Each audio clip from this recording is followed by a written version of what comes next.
Did you ever feel like life was trying to tell you something but you couldn't understand what it was? This feeling is not paranoia, it's not superstition, it's perception.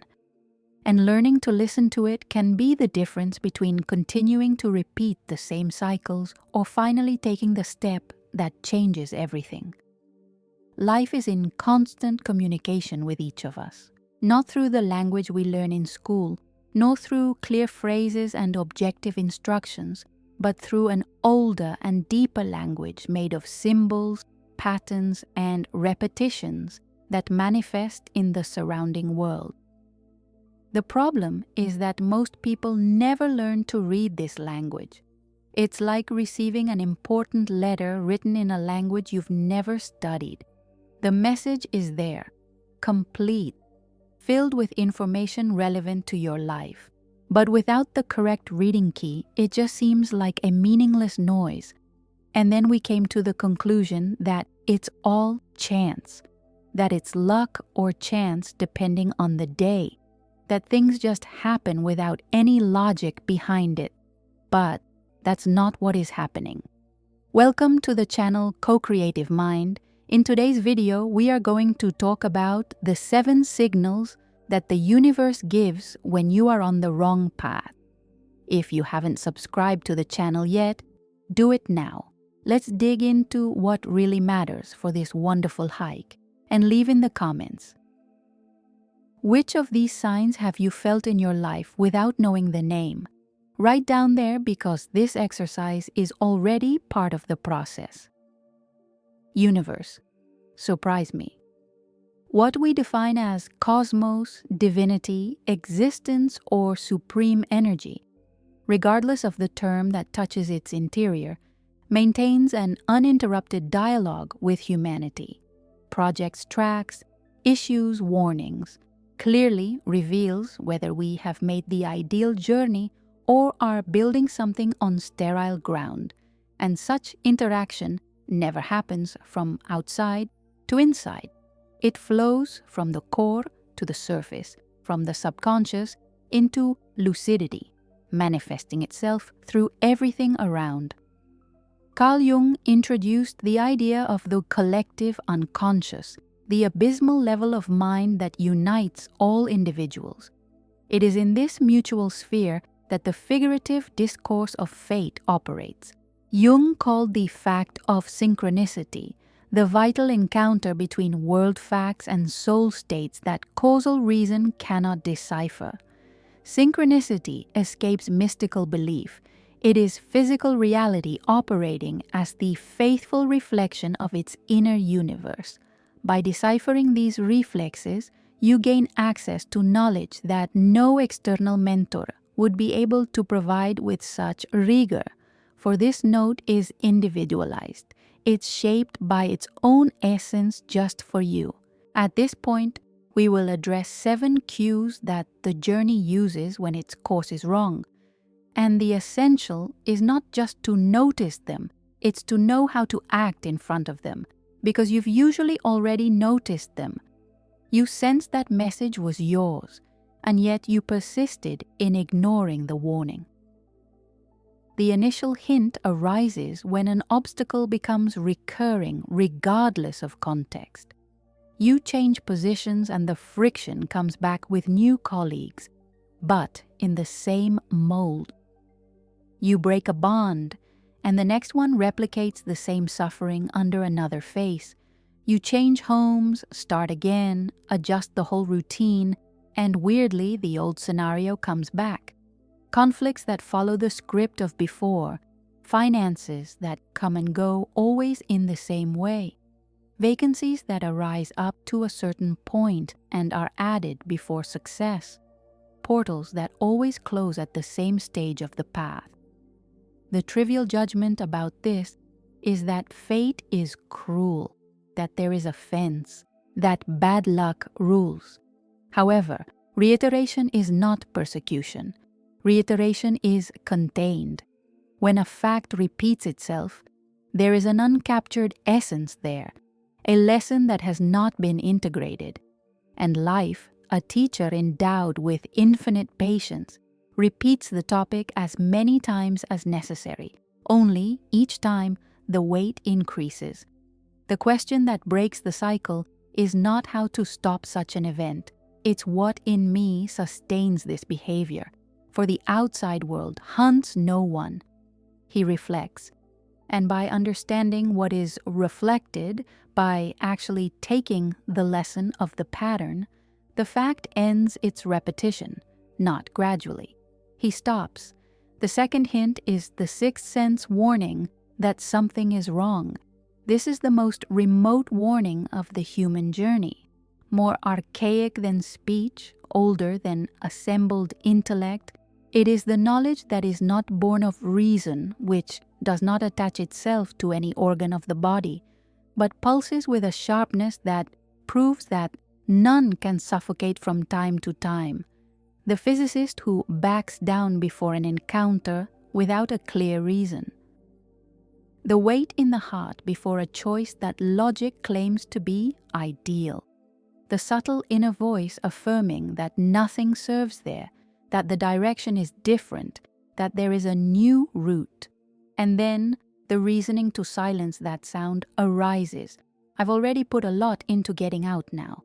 It's the sensible plan. Everyone acts like that. This is no time to change.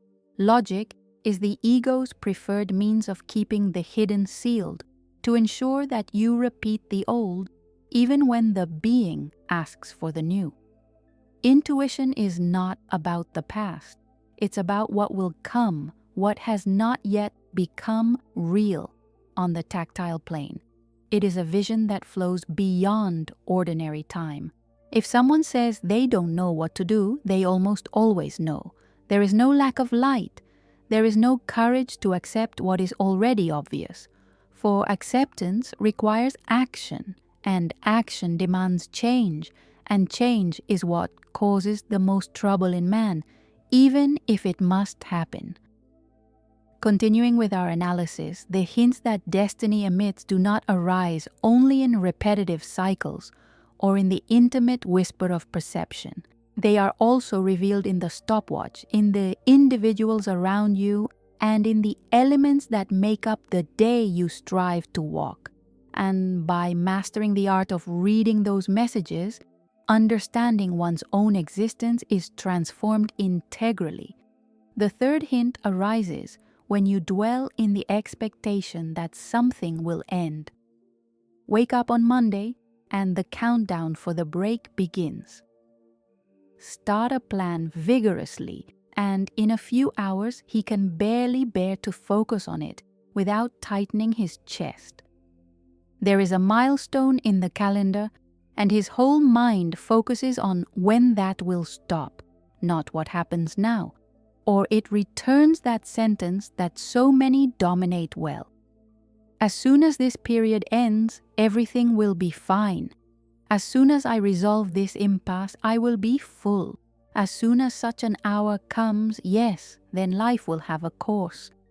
Such logic seems optimistic, but it is the clear sign that something in the now is not being tolerated with truth.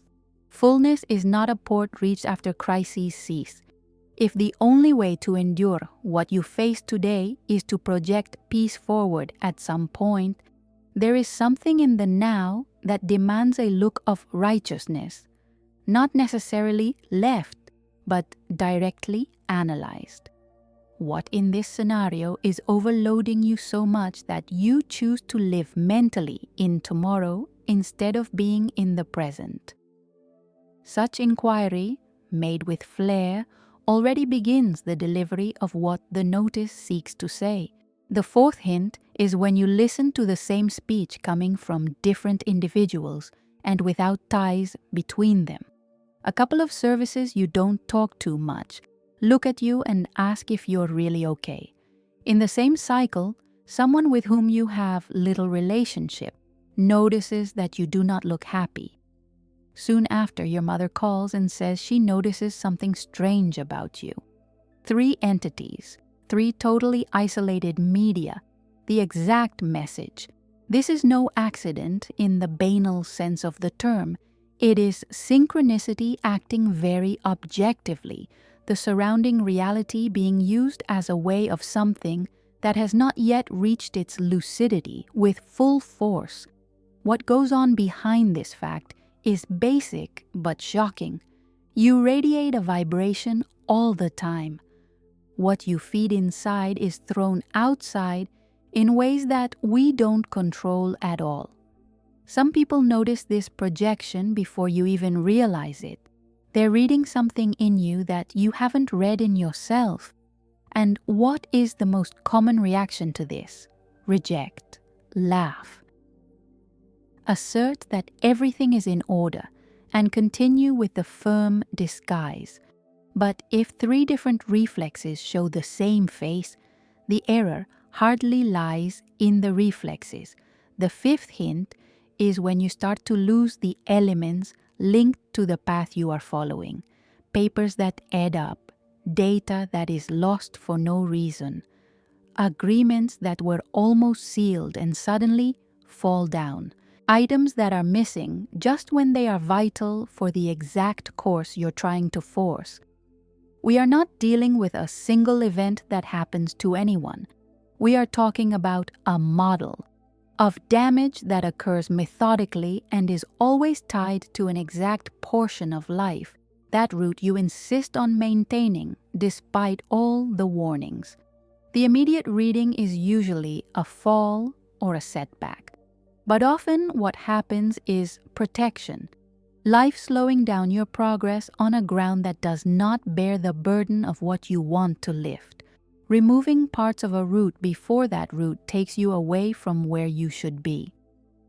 When everything that connects to a path begins to fall apart, it is worth taking a break and asking with a brash if it is anger or certainty that holds you on that path. The 6th hint is when you start to stumble upon issues of exchange, new beginning, and a drive to change course. You access the screen and a film about changing your life appears. Open a volume to the lion and the sheet that appears is just about what you live. A sound sounds and the verse seems made for your day. Someone posts something and you are left in the middle of the screen because that has touched you in a way that the other 1,000 sentences have not. The most common reaction is to attribute the algorithm to coincidence, to chance. And maybe the algorithm really delivered that content. But the question that matters is not what the vehicle was. It's because that stopped you when everything else went well. You spent hours in the feed and ignored almost everything.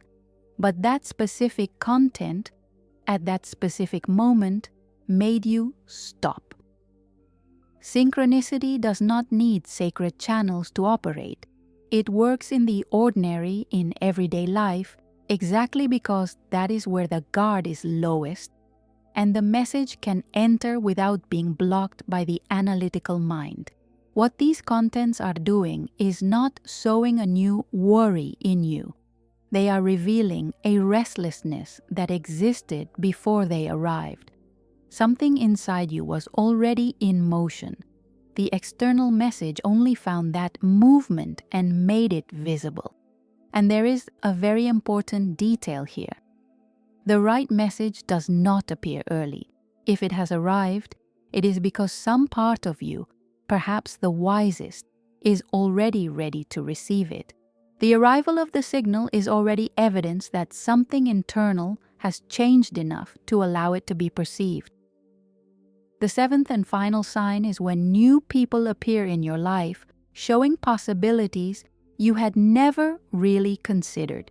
Without planning, without you having actively sought, people with different ways of thinking emerge, who live in ways that you never imagined concrete for your own life, who talk about roads that always seemed abstract or too far away to be real.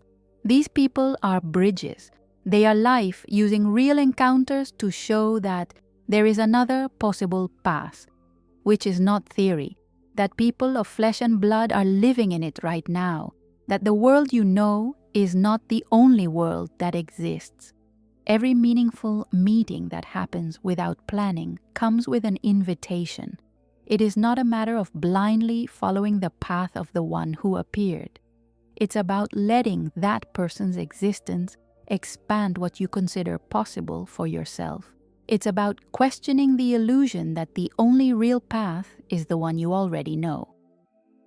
Consciousness operates through encounters in the same way that it operates through patterns, intuition, and loss, using everything available to communicate what needs to be communicated. Now, there is an exercise worth doing today. Take a piece of paper and write down which of these 7 signs you can see in your life now, looking honestly where you are, not to confirm that you are on the wrong path, but to understand what life is trying to show you.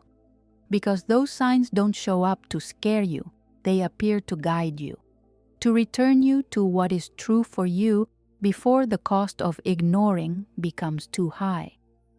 We have reached the point that transforms everything said so far into something that can be used concretely in one's life. Identifying the signs is the first step. But there is a deeper layer that needs to be understood so that the recognition of these signals produces real change and not just another interesting reflection that passes without leaving a trace. Most people, when they finally recognize that they are on the wrong path, make a second mistake right after the first. The first mistake was to ignore the signals. The second is to panic at them, interpret the warnings as a punishment, as a sign that something is fundamentally wrong about who it is, as evidence that they have chosen badly and are now trapped in the consequences of those choices. That's not what the signs mean. Signs are not a punishment but a guide. There is a huge difference between the two things, and that difference completely changes how you respond to what you are communicating. The punishment looks to the past. It points out the mistake and takes its toll. Orientation looks to the future. It points the way and offers the path. When life repeats a pattern, when intuition presses, when losses accumulate in a specific direction, what is happening is not a charge for what you did wrong.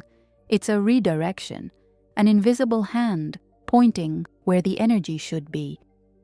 The question that changes everything is not why it's happening to me. That's what he's trying to show me. This change of question seems small, but it completely changes the position from which you face what you are experiencing. Leave the position of victim of circumstances and enter into the position of someone who is in dialogue with their own life. And that dialogue requires something that our culture does not teach very well. Demands silence, not the forced silence of someone who turns off his phone out of obligation and becomes anxious during the next 10 minutes. The genuine silence of those who create internal space so that the messages that are already arriving can actually be heard.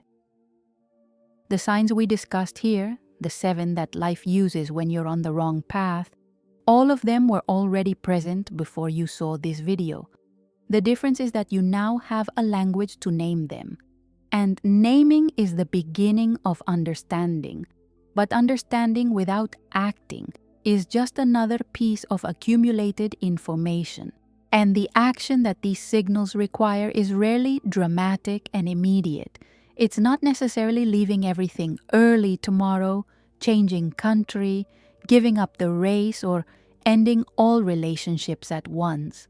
The action that signs call for most of the time is internal. It is to stop pretending that everything is fine when it is not. It is to admit to oneself what intuition has known for a long time. It is to have an honest conversation with one's conscience about what is being built and whether the land where it is being built really supports what one wants to build.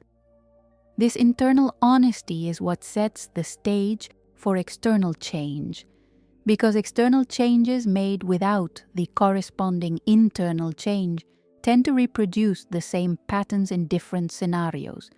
It is the mechanism behind the first signal we discuss, repetition. You change the scene without changing the inner state, and the same situation is reinstalled with other characters.